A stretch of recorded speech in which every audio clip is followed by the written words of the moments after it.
Hey everyone, let's be honest, when we first saw Vecna, that terrifying, sinewy monster hovering in the upside down, we thought he was the ultimate evil, the grand master of the entire nightmare. But what if I told you the truth is far more twisted, and Vecna's true motive was actually the broken dream of a child? To understand the coming final war in Hawkins, we have to look past the monster and uncover the shattered childhood that created him. That's what we're doing today, right now. Our story begins in 1945, right after World War II. Henry Creel was born to Victor and Virginia Creel, and he had a younger sister named Alice. They weren't a typical family. They were constantly trying to run away from something that followed them everywhere. You see, his father, Victor, was already deeply scarred by the war, carrying the immense guilt of having ordered a bombing that killed an innocent family in France. This guilt, this pain, would become a central weapon in Henry's psychological arsenal later on.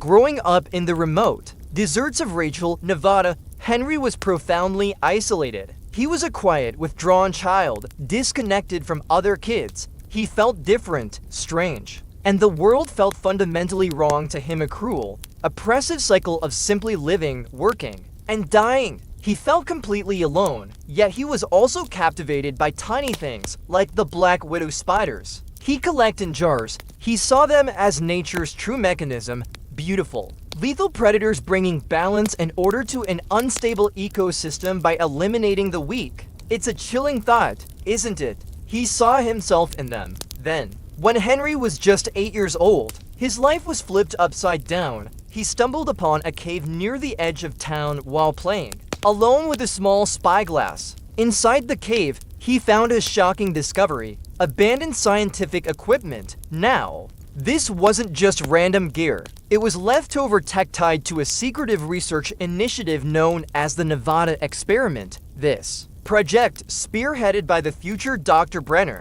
was trying to replicate the disaster of the 1943 Project Rainbow, America's ill-fated attempt to create invisibility. During that experiment, a Navy ship, the USS Eldridge, supposedly slipped into an alternate dimension, and only one survivor returned: Dr. Brenner's own father. This survivor gave testimony about the unknown dimension, which inspired Brenner to try and harness that power. One day, Henry, being a curious kid, accidentally activated the stolen machinery he'd found. The power surge ripped open a temporary gateway directly to that alternate realm, what we now know was Dimension X. The force of the gate sucked both Henry and a rogue scientist who was following the stolen tech right through. The scientist was killed instantly. Henry, however, survived for nearly 12 hours. Henry was lost in that terrifying, dark realm. He encountered impossible life forms, including a colossal, dark, looming presence. That entity was the one we would eventually come to call the Mind Flayer. Here's where we get to the terrifying truth behind the Mind Flayer's real plan. Henry, the boy, was its first vessel. The Mind Flayer used that exposure to completely transform Henry's blood and genetic makeup, giving him psychic abilities. But more than that, it connected him to its collective hive mind. When Henry returned to the physical world, he was disoriented and fundamentally changed. Yet, the Mind Flayer intentionally buried the memory of its influence deep within Henry's mind, making him believe his powers were his own and that he himself had created the Mind Flayer. The monster had already begun to manipulate its perfect puppet. Henry left the cave a different child, but he was still a child. Soon, others began to notice the profound change in his personality. His mind was warped, and he was convinced there was no value in humanity other than himself. The world, to him, was hollow, and a change of scenery wouldn't fix the brokenness he felt everywhere. Shortly after his return, the Creel family moved, relocating to Hawkins, Indiana.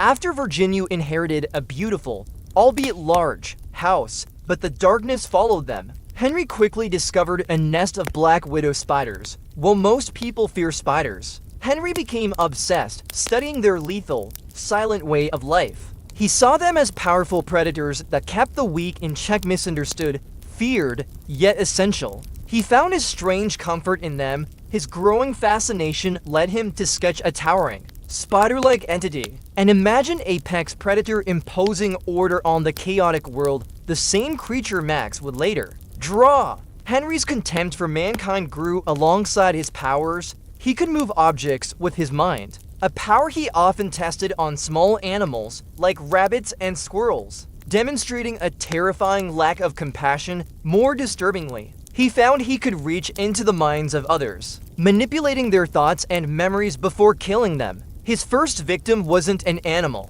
but a boy he unintentionally paralyzed during a fit of rage. The details were hushed up, but the incident disturbed his parents enough to seek help.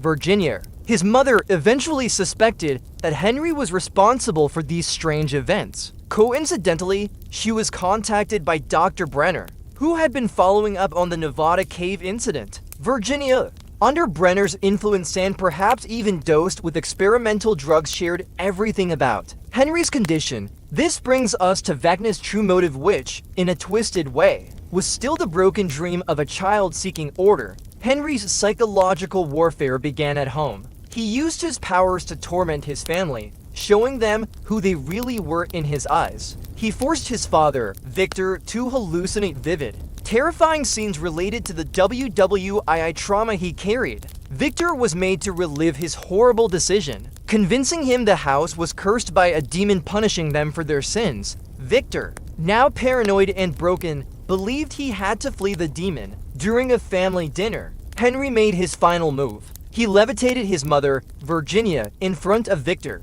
snapping and twisting her limbs before crushing her eyes. Victor, paralyzed by the vision, was helpless. Henry then killed his sister, Alice, in the exact same brutal way. He was about to turn his attention back to his father, but his song playing on the radio acted as a mental tether, pulling Victor back to reality and saving his life. Overwhelmed by the sudden overuse of his powers, Henry collapsed into a coma. When the authorities arrived, Victor was the only conscious survivor, but his eyes had been mutilated. By his own desperate attempts to escape the demonic visions he blamed for the deaths, he was arrested for the murder of his wife and daughter, later committed to the Penhurst Mental Hospital. The entire tragedy was hushed up, and the Creel House became forever notorious. In reality, Henry was not dead. Dr. Brenner, fearing the immense power but recognizing its potential, had faked Henry's death and secretly kept him in custody. When Henry awoke under supervision, he became test subject 001 in Brenner's psychic program, officially marking the beginning of the Hawkins lab experiments. For years, Henry was subjected to cruel experiments designed to control and replicate his powers. Brenner, seeing Henry's antisocial and non-compliant nature, eventually implanted a device in his neck that tracked his location and suppressed his abilities. Henry was now outwardly an obedient orderly, forced to work alongside the lab staff. Brenner believed that anyone Henry cared about was a liability, a weakness that prevented him from becoming the weapon he wanted. During his time as an orderly, Henry took a special interest in one child, 11. She was quiet, isolated, and bullied by the other subjects just like he was as a child. He saw her as misunderstood, potentially stronger than anyone else. He would secretly check up on his former love interest, Patty, using the void, finding a small piece of comfort in her survival. But this human emotion was a vulnerability to him. Brenner, seeing this, strategized to eliminate Patty, believing that removing Henry's emotional attachment was necessary to fully control him. He orchestrated an experiment where Henry, still a young man, was forced to confront his relationship with Patty in a dramatic display. Henry momentarily lost control, nearly killing Patty's father in the process, solidifying Brenner's belief that Henry was a lost cause. As Henry approached 11, he encouraged her to tap into her painful emotions, like anger and fear, to unlock her full power. He confided in her, showing her the tattoo and telling her the story of 001. He asked her to remove the chip that was suppressing his powers. 11, seeing him as a fellow victim, obliged. In an instant, Henry was unleashed. His full power returned, and he brutally slaughtered every other test subject and scientist in the lab, including 2. He found Brenner, already wounded, and incapacitated him, leaving a trail of bodies across the facility. Henry's final act was to confront 11, telling her the world was broken and they could reshape it together. 11. Horrified by the massacre, refused. She used her own trauma and anger to fight him, unleashing a wave of force that blasted Henry into the Mind Flayer's home dimension. As Henry tumbled through the space between dimensions, lightning struck him repeatedly, transforming him, burning his physical form, and mutating him into something monstrous. By the time he landed in Dimension X, the same place he was lost as a child, he was no longer human.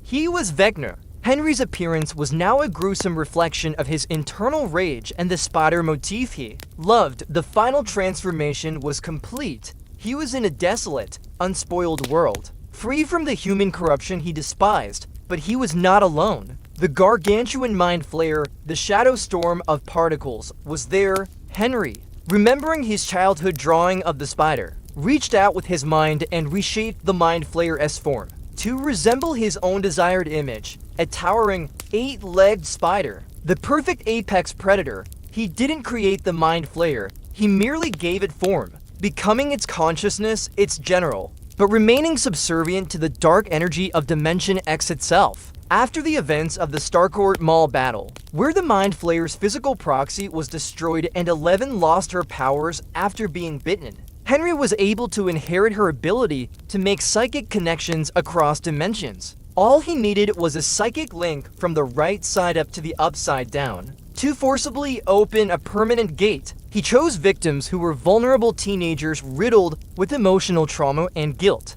just like his father. By invading their minds, tormenting them with hallucinations related to their trauma, and killing them, he was able to forcibly open a gate at the site of their death.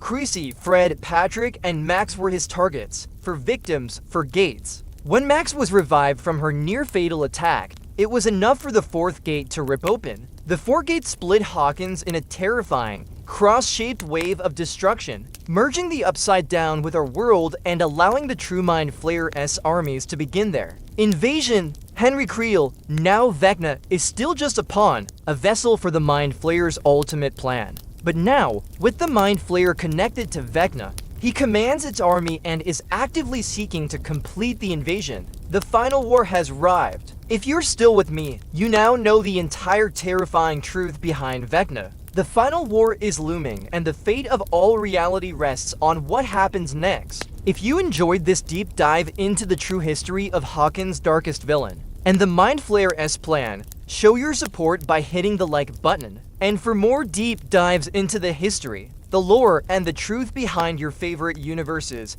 make sure you subscribe to the Sleeping Historian.